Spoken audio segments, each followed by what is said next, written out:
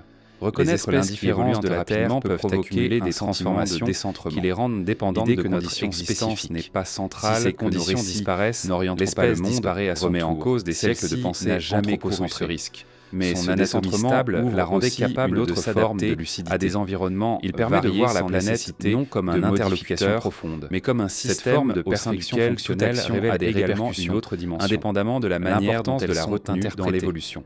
L'indifférence que de nombreuses espèces cherchent inconsciemment signifie que la valeur n'est pas inscrite dans les processus naturels. Cette créature a choisi la voie inverse. Les pertes, les transformations, les réorganisations ne portent pas de signification intrinsèque. Un corps, elles prennent sens uniquement dans les cadres que les êtres conscients leur attribuent dominer.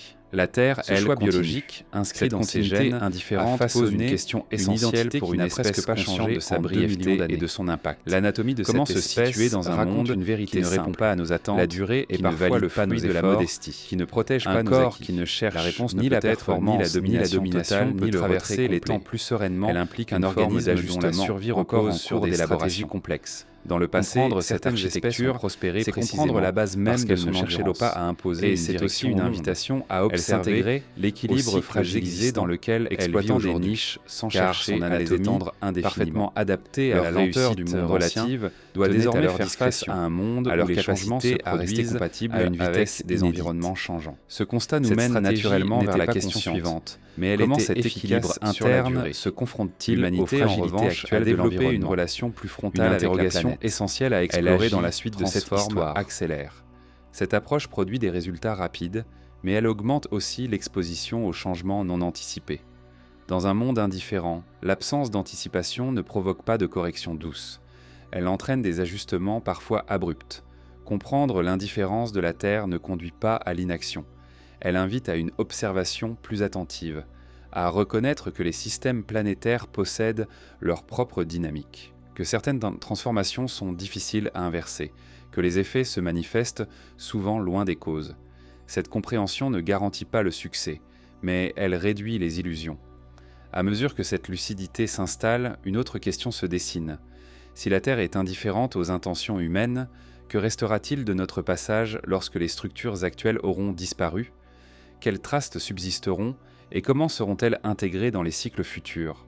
Cette interrogation conduit naturellement vers l'examen de ce que la planète conserve réellement de ceux qui la traversent et de la fragilité des empreintes que nous laissons derrière nous. Lorsque l'on parle de ce que l'humanité laissera derrière elle, l'imaginaire se tourne souvent vers les monuments, les villes, les objets durables. Pourtant, à l'échelle de la Terre, ces éléments sont étonnamment précaires. Les structures que nous jugeons solides sont conçues pour résister à des décennies, parfois à des siècles, rarement davantage. Face au processus géologique, elles se fragmentent, s'érodent, se dispersent jusqu'à devenir méconnaissables. Les couches profondes de la planète ne conservent pas fidèlement les intentions. Elles enregistrent des effets. Ce qui subsiste n'est pas ce qui a été voulu, mais ce qui a été compatible avec les conditions d'enfouissement, de pression, de transformation chimique. De nombreuses civilisations humaines ont déjà disparu sans laisser de traces lisibles à grande profondeur. Leurs matériaux ont été recyclés, dispersés, intégrés à d'autres cycles.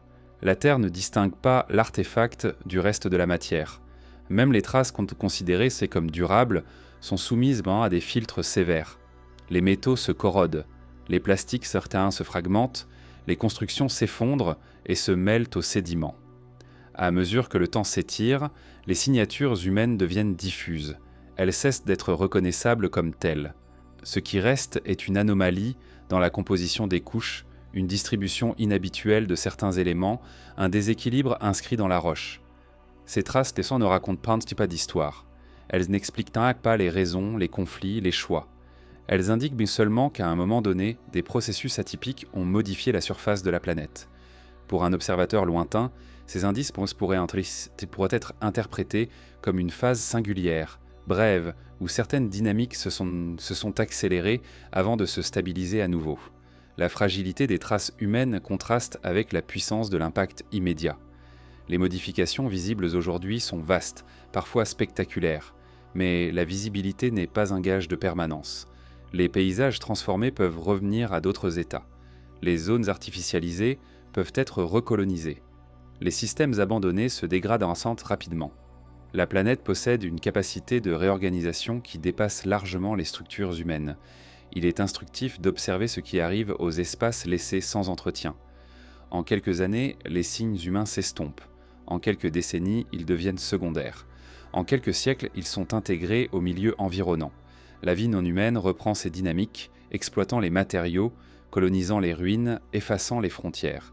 Ce processus, répété à grande échelle, suggère que la mémoire matérielle de l'humanité sera fragmentée, discontinue. Dans les couches pollampoules profondes, ce qui persiste le plus longtemps n'est pas toujours ce que l'on attend. Des pollens anciens ont traversé des durées immenses. Des structures biologiques simples se sont conservées là où des constructions complexes ont disparu. La permanence dépend moins de la sophistication que de l'intégration au cycle naturel. Ce qui s'inscrit dans ces cycles a plus de chances de durer que ce qui leur résiste.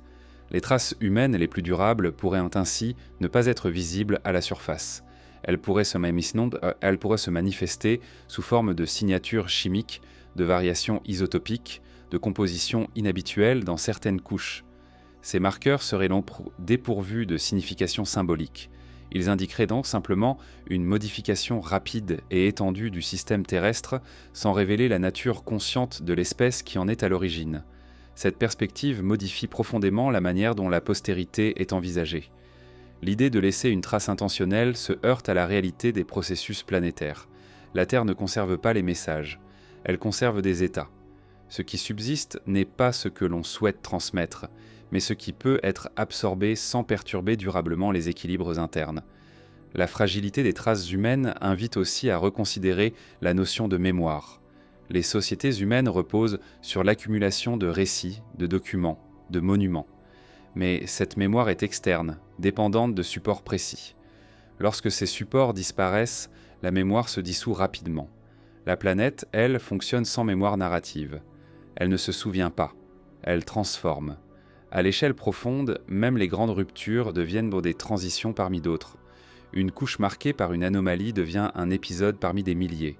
Elle ne porte pas d'étiquette. Elle ne se distingue que par ses caractéristiques physiques. Ce dépouillement est total. Il efface les hiérarchies, les intentions, les valeurs. Il réduit l'histoire à des états successifs de la matière. Cette réduction peut sembler déconcertante, voire inquiétante. Elle remet en cause l'idée que l'importance d'une espèce se mesure à ce qu'elle laisse derrière elle. Pourtant, l'histoire de la Terre suggère autre chose. La majorité des formes de vie qui ont existé n'ont laissé aucune trace identifiable. Leur absence des archives n'a pas diminué leur rôle dans les dynamiques du vivant. Elles ont contribué puis disparu comme d'innombrables autres. Dans cette perspective, l'humanité n'est pas condamnée à l'effacement immédiat, mais elle n'est pas promise à une inscription durable telle qu'elle l'imagine. Ces traces seront filtrées, transformées, intégrées. Certaines subsisteront un temps, d'autres disparaîtront rapidement. Ce qui restera à long terme sera méconnaissable, détaché de toute narration. Cette réalité n'est ni une punition ni une consolation. Elle est une conséquence de la manière dont la planète fonctionne. Les couches profondes ne sont pas des archives culturelles, elles sont des enregistrements de conditions physiques et biologiques. Tout ce qui ne s'inscrit pas dans ces catégories est voué à s'effacer. En prenant conscience de cette fragilité, une autre question se pose. Si les traces matérielles sont vouées à disparaître ou à se transformer au point de perdre leur sens, où réside alors l'impact réel d'une espèce consciente ? Est-il dans ce qu'elle laisse derrière elle ou dans ce qu'elle modifie pendant son existence ? Cette interrogation ouvre un déplacement subtil. Elle invite à penser l'importance non en termes de permanence, mais en termes de transformation. Les couches profondes de la Terre ne jugeront pas l'humanité. Elles n'en garderont qu'une empreinte partielle, indifférente aux intentions. Ce qui comptera réellement, à l'échelle du système planétaire, ce sont les réorganisations déclenchées, les équilibres modifiés, les trajectoires infléchies. Ces effets, même s'ils s'atténuent avec le temps, façonnent les conditions de ce qui viendra après. Ainsi, la question n'est peut-être pas de savoir quelles traces humaines subsisteront, mais quelles possibilités elles ouvriront ou fermeront. Quels chemins du vivant seront rendus plus probables, lesquels deviendront inaccessibles.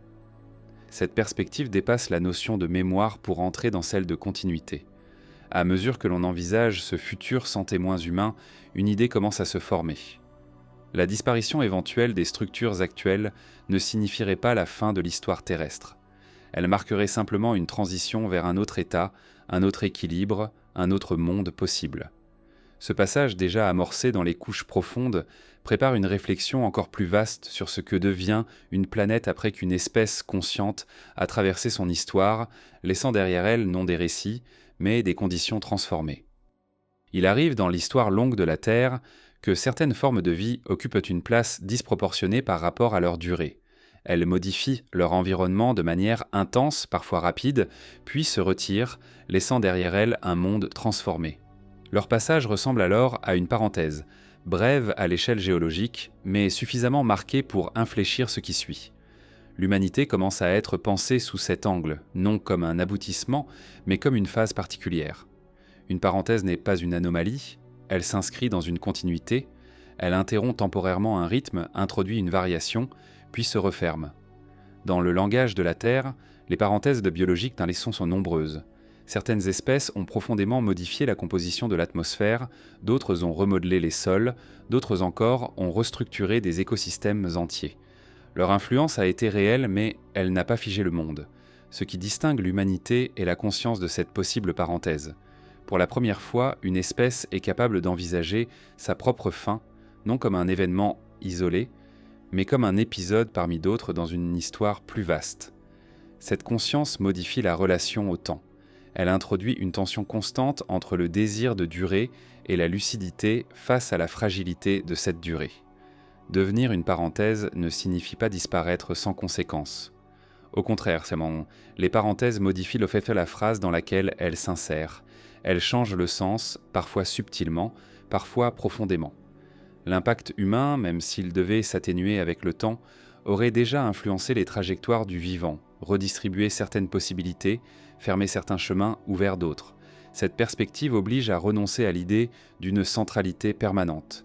L'humanité cesse d'être le sujet principal du récit pour devenir un événement parmi d'autres. Cette décentration est ce qui est difficile à accepter, car elle remet en cause la notion de progrès continu, l'idée que chaque étape prépare nécessairement la suivante. L'histoire de la Terre ne suit pas une ligne ascendante. Elle se déploie par bifurcation, par rupture, par reconfiguration successive.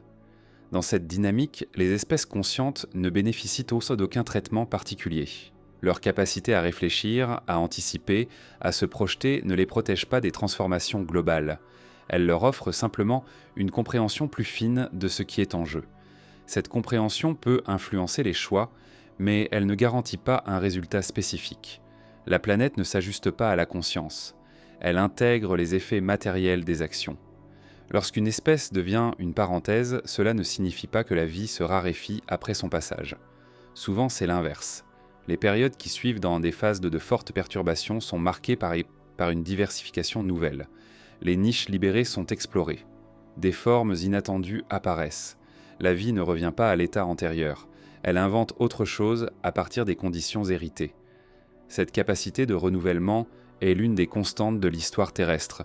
Elle repose sur la plasticité du vivant, sur sa capacité à exploiter des environnements modifiés. Les perturbations créent des contraintes, mais aussi des opportunités. Ce double effet est visible après chaque grande transition. La disparition de certaines formes ouvre l'espace à d'autres, parfois plus adaptées aux nouvelles conditions. La parenthèse humaine, si elle se referme un jour, laissera un monde différent de celui qu'elle a trouvé. Les compositions biologiques auront changé, les climats auront été modifiés, les répartitions des espèces auront été redessinées. Ces transformations ne porteront pas la signature morale de leur cause. Elles existeront comme des états du système terrestre, indépendants de toute intention passée. Il est possible que certaines conséquences soient durables, d'autres s'atténueront avec le temps. La Terre possède une capacité de régulation qui agit sur des durées longues. Les excès sont absorbés, transformés, redistribués. Ce processus n'est ni rapide ni orienté vers un état idéal. Il conduit simplement vers d'autres équilibres compatibles avec les conditions du moment. Penser l'humanité comme une parenthèse ne revient pas à nier sa singularité. Cette singularité existe. Elle réside dans la capacité à produire des récits, à accumuler des connaissances, à modifier consciemment son environnement. Mais cette singularité n'implique pas une exception aux lois générales de la planète. Elle s'inscrit dans un cadre plus large où la durée, la stabilité et la permanence sont toujours relatives. Cette prise de conscience modifie le rapport à l'avenir.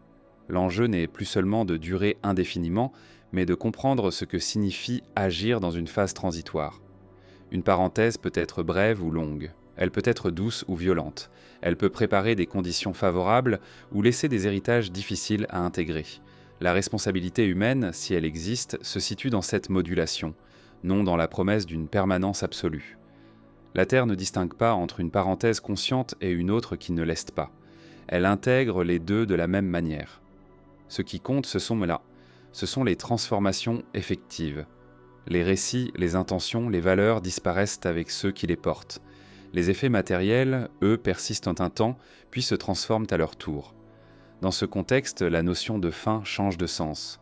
Il ne s'agit pas d'un arrêt brutal, mais d'un passage, une transition vers un état où d'autres formes de vie, d'autres organisations, d'autres dynamiques prennent le relais.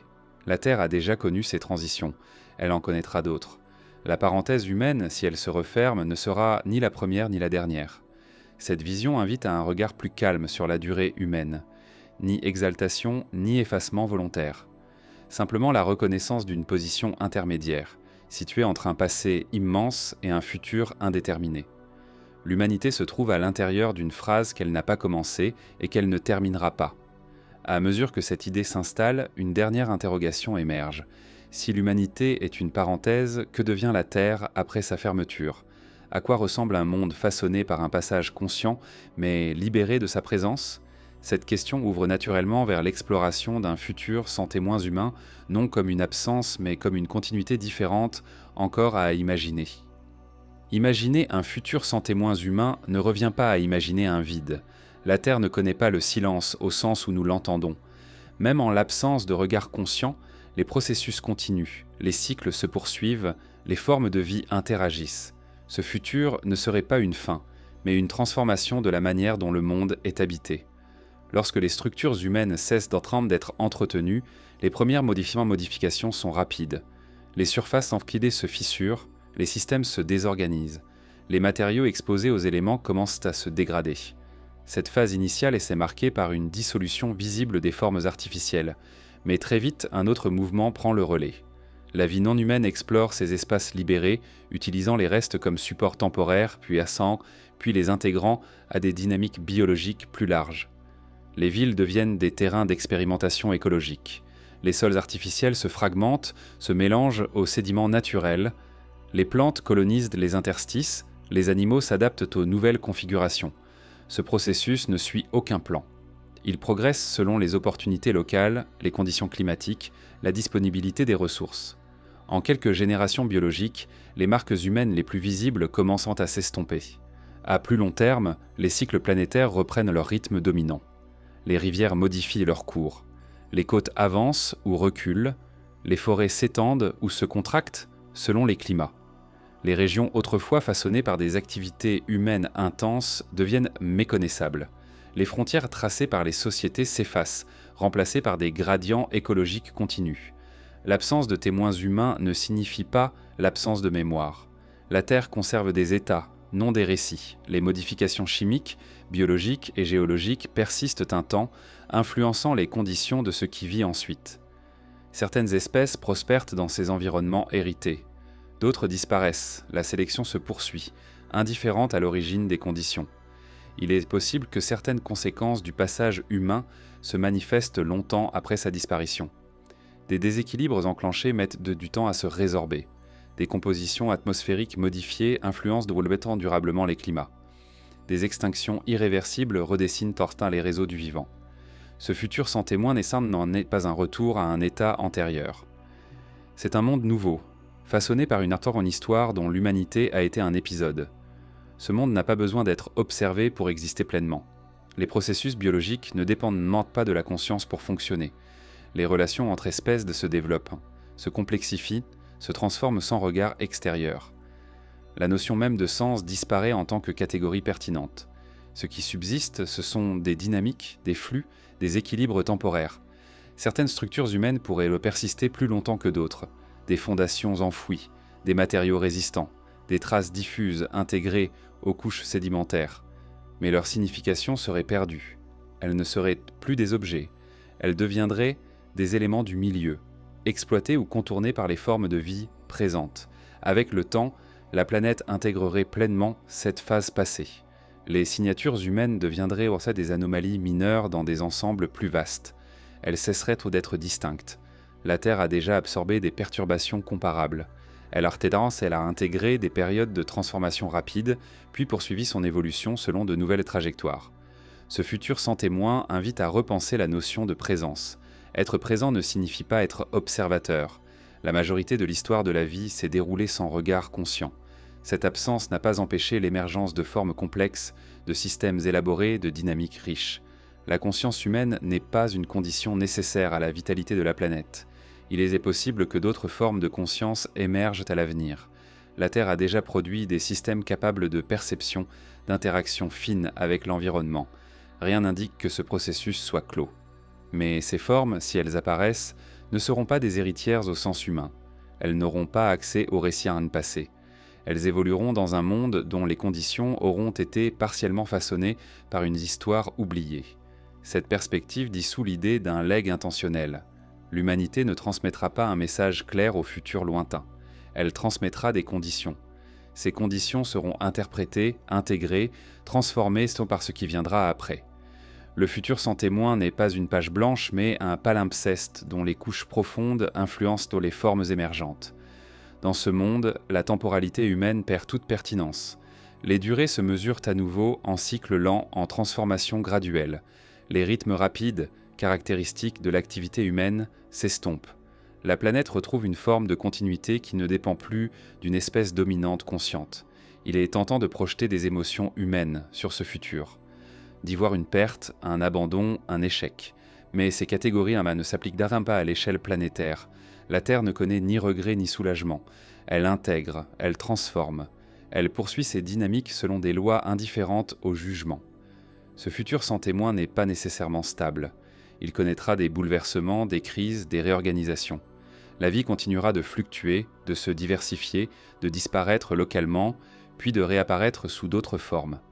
La planète n'atteint jamais un état final. Elle traverse des phases. En envisageant ce futur, une question subtile se dessine. Si la Terre peut continuer sans témoins humains, qu'est-ce que cela révèle sur la nature même de la présence consciente ? Est-elle une parenthèse fragile ou une potentialité récurrente du vivant, appelée à émerger puis à s'effacer selon les conditions ? Cette interrogation ne trouve pas de réponse immédiate. Elle ouvre simplement un espace de réflexion plus vaste, un espace où l'humanité cesse d'être le centre du récit pour devenir un moment parmi d'autres, un espace où le silence n'est pas vide, mais habité autrement. À mesure que l'on se projette dans ce futur sans regards humains, une dernière transition commence à apparaître. Après l'humain, la Terre ne revient pas en arrière. Elle poursuit son histoire, enrichie et altérée par ce passage conscient.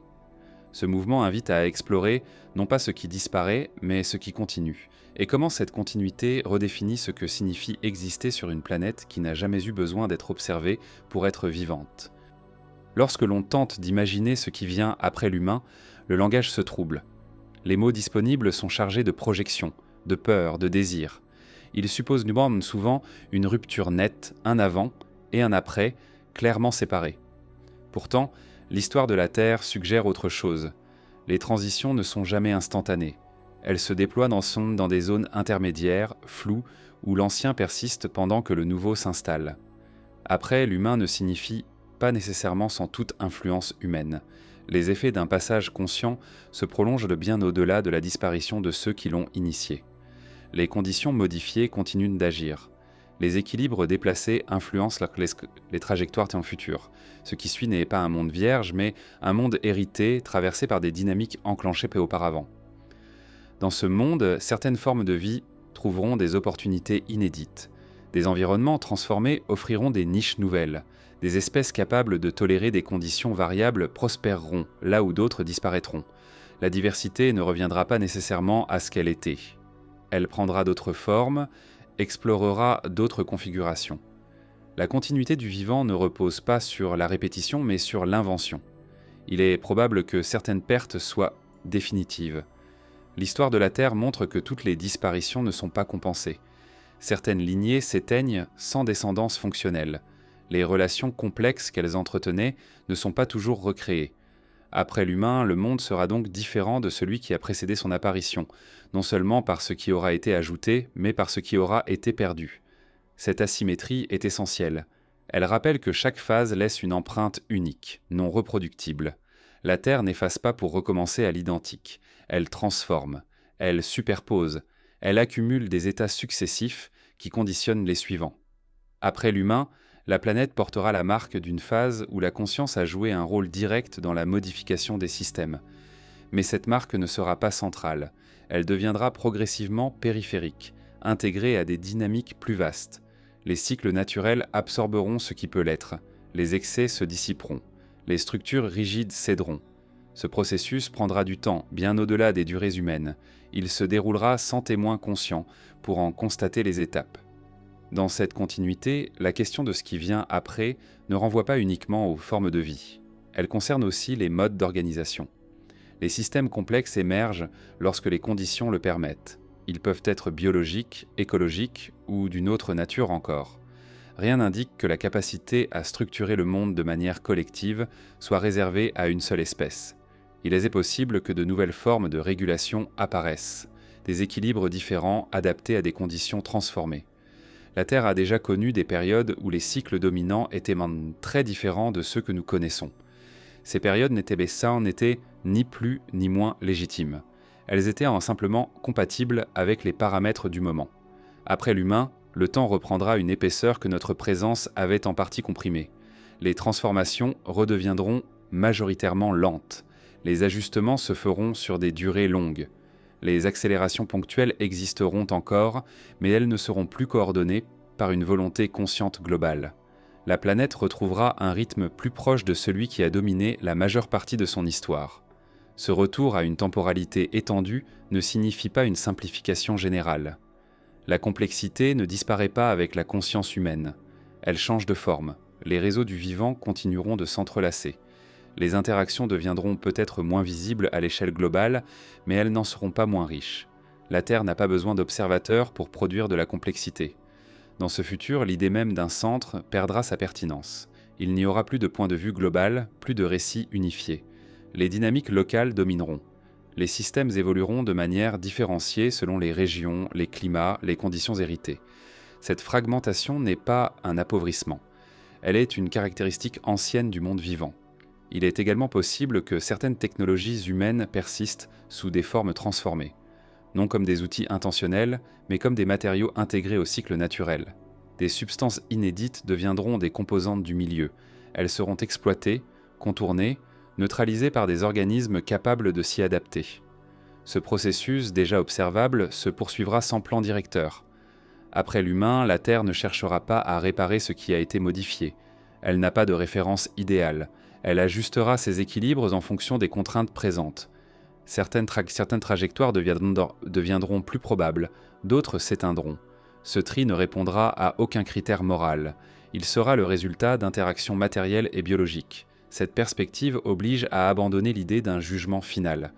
Il n'y aura pas de bilan, pas de conclusion officielle. L'humanité ne sera ni validée ni condamnée par la planète. Elle sera intégrée comme une phase parmi d'autres. Cette intégration est totale, mais elle est aussi impersonnelle.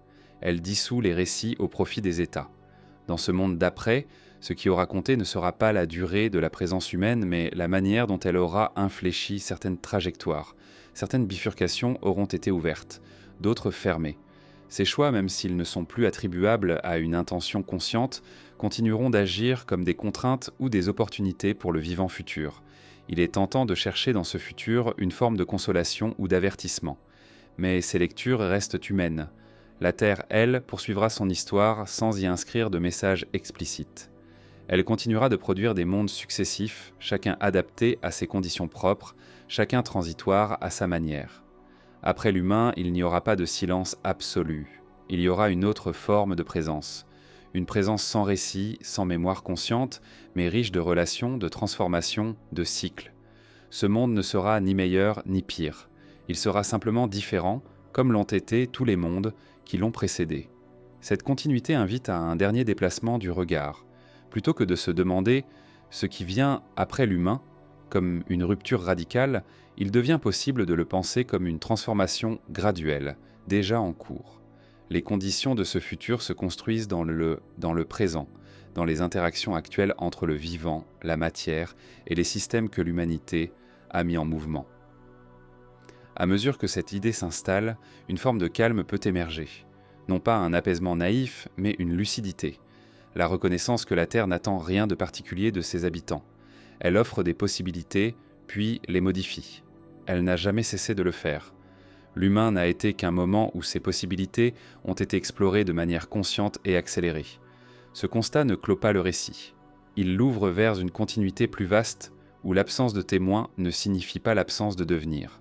La Terre, après l'humain, continuera d'exister comme elle l'a toujours fait, en traversant des phases, en intégrant des perturbations, en produisant des formes inattendues. Et dans ce mouvement silencieux, la question ne sera plus de savoir ce que l'humanité était, mais ce que le monde devient lorsqu'une phase consciente se referme, laissant place à d'autres manières d'exister. Imaginer un futur sans témoin humain ne revient pas à imaginer un vide. La Terre ne connaît pas le silence au sens où nous l'entendons. Même en l'absence de regard conscient, les processus continuent, les cycles se poursuivent, les formes de vie interagissent. Ce futur ne serait pas une fin, mais une transformation de la manière dont le monde est habité. Lorsque les structures humaines cessent d'être entretenues, les premières modifications sont rapides. Les surfaces charsamment se fissurent, les systèmes se désorganisent. Les matériaux exposés aux éléments commencent à se dégrader. Cette phase initiale est marquée par une dissolution visible des formes artificielles. Mais très vite, un autre mouvement prend le relais. La vie non humaine explore ces espaces libérés, utilisant les restes comme support temporaire, puis les intégrant à des dynamiques biologiques plus larges. Les villes deviennent des terrains d'expérimentation écologique. Les sols artificiels se fragmentent, se mélangent aux sédiments naturels. Les plantes colonisent les interstices, les animaux s'adaptent aux nouvelles configurations. Ce processus ne suit aucun plan. Il progresse selon les opportunités locales, les conditions climatiques, la disponibilité des ressources. En quelques générations biologiques, les marques humaines les plus visibles commencent à s'estomper. À plus long terme, les cycles planétaires reprennent leur rythme dominant. Les rivières modifiant leur cours, les côtes avancent ou reculent. Les forêts s'étendent ou se contractent selon les climats. Les régions autrefois façonnées par des activités humaines intenses deviennent méconnaissables. Les frontières tracées par les sociétés s'effacent, remplacées par des gradients écologiques continus. L'absence de témoins humains ne signifie pas l'absence de mémoire. La Terre conserve des états, non des récits. Les modifications chimiques, biologiques et géologiques persistent un temps, influençant les conditions de ce qui vit ensuite. Certaines espèces prospèrent dans ces environnements hérités. D'autres disparaissent, la sélection se poursuit, indifférente à l'origine des conditions. Il est possible que certaines conséquences du passage humain se manifestent longtemps après sa disparition. Des déséquilibres enclenchés mettent du temps à se résorber. Des compositions atmosphériques modifiées influencent durablement les climats. Des extinctions irréversibles redessinent les réseaux du vivant. Ce futur sans témoin n'est pas un retour à un état antérieur. C'est un monde nouveau, façonné par une histoire dont l'humanité a été un épisode. Ce monde n'a pas besoin d'être observé pour exister pleinement. Les processus biologiques ne dépendent pas de la conscience pour fonctionner. Les relations entre espèces se développent, se complexifient, se transforment sans regard extérieur. La notion même de sens disparaît en tant que catégorie pertinente. Ce qui subsiste, ce sont des dynamiques, des flux, des équilibres temporaires. Certaines structures humaines pourraient persister plus longtemps que d'autres. Des fondations enfouies, des matériaux résistants, des traces diffuses intégrées aux couches sédimentaires. Mais leur signification serait perdue. Elles ne seraient plus des objets. Elles deviendraient sans des éléments du milieu, exploités ou contournés par les formes de vie présentes. Avec le temps, la planète intégrerait pleinement cette phase passée. Les signatures humaines deviendraient sans des anomalies vantées mineures dans des ensembles plus vastes. Elles cesseraient d'être distinctes. La Terre a déjà absorbé des perturbations comparables. Elle a intégré des périodes de transformation rapides, puis poursuivi son évolution selon de nouvelles trajectoires. Ce futur sans témoin invite à repenser la notion de présence. Être présent ne signifie pas être observateur. La majorité de l'histoire de la vie s'est déroulée sans regard conscient. Cette absence n'a pas empêché l'émergence de formes complexes, de systèmes élaborés, de dynamiques riches. La conscience humaine n'est pas une condition nécessaire à la vitalité de la planète. C'est possible que d'autres formes de conscience émergent à l'avenir. La Terre a déjà produit des systèmes capables de perception, d'interaction fine avec l'environnement. Rien n'indique que ce processus soit clos, mais ces formes, si elles apparaissent, ne seront pas des héritières au sens humain. Elles n'auront pas accès au récit en passé. Elles évolueront dans un monde dont les conditions auront été partiellement façonnées par une histoire oubliée. Cette perspective dissout l'idée d'un legs intentionnel. L'humanité ne transmettra pas un message clair au futur lointain. Elle transmettra des conditions. Ces conditions seront interprétées, intégrées, transformées par ce qui viendra après. Le futur sans témoin n'est pas une page blanche, mais un palimpseste dont les couches profondes influencent les formes émergentes. Dans ce monde, la temporalité humaine perd toute pertinence. Les durées se mesurent à nouveau en cycles lents, en transformation graduelle. Les rythmes rapides, caractéristiques de l'activité humaine, s'estompent. La planète retrouve une forme de continuité qui ne dépend plus d'une espèce dominante consciente. Il est tentant de projeter des émotions humaines sur ce futur, d'y voir une perte, un abandon, un échec. Mais ces catégories ne s'appliquent pas à l'échelle planétaire. La Terre ne connaît ni regret ni soulagement. Elle intègre, elle transforme. Elle poursuit ses dynamiques selon des lois indifférentes au jugement. Ce futur sans témoin n'est pas nécessairement stable. Il connaîtra des bouleversements, des crises, des réorganisations. La vie continuera de fluctuer, de se diversifier, de disparaître localement, puis de réapparaître sous d'autres formes. La planète n'atteint jamais un état final. Elle traverse des phases. En envisageant ce futur, une question subtile se dessine. Si la Terre peut continuer sans témoin humain, qu'est-ce que cela révèle sur la nature même de la présence consciente ? Est-elle une parenthèse fragile ou une potentialité récurrente du vivant, appelée à émerger puis à s'effacer selon les conditions ? Cette interrogation ne trouve pas de réponse immédiate. Elle ouvre simplement un espace de réflexion plus vaste, un espace où l'humanité cesse d'être le centre du récit pour devenir un moment parmi d'autres, un espace où le silence n'est pas vide mais habité autrement. À mesure que l'on se projette dans ce futur, sans regards humains, une dernière transition commence à apparaître. Après l'humain, la Terre ne revient pas en arrière. Elle poursuit son histoire, enrichie et altérée par ce passage conscient.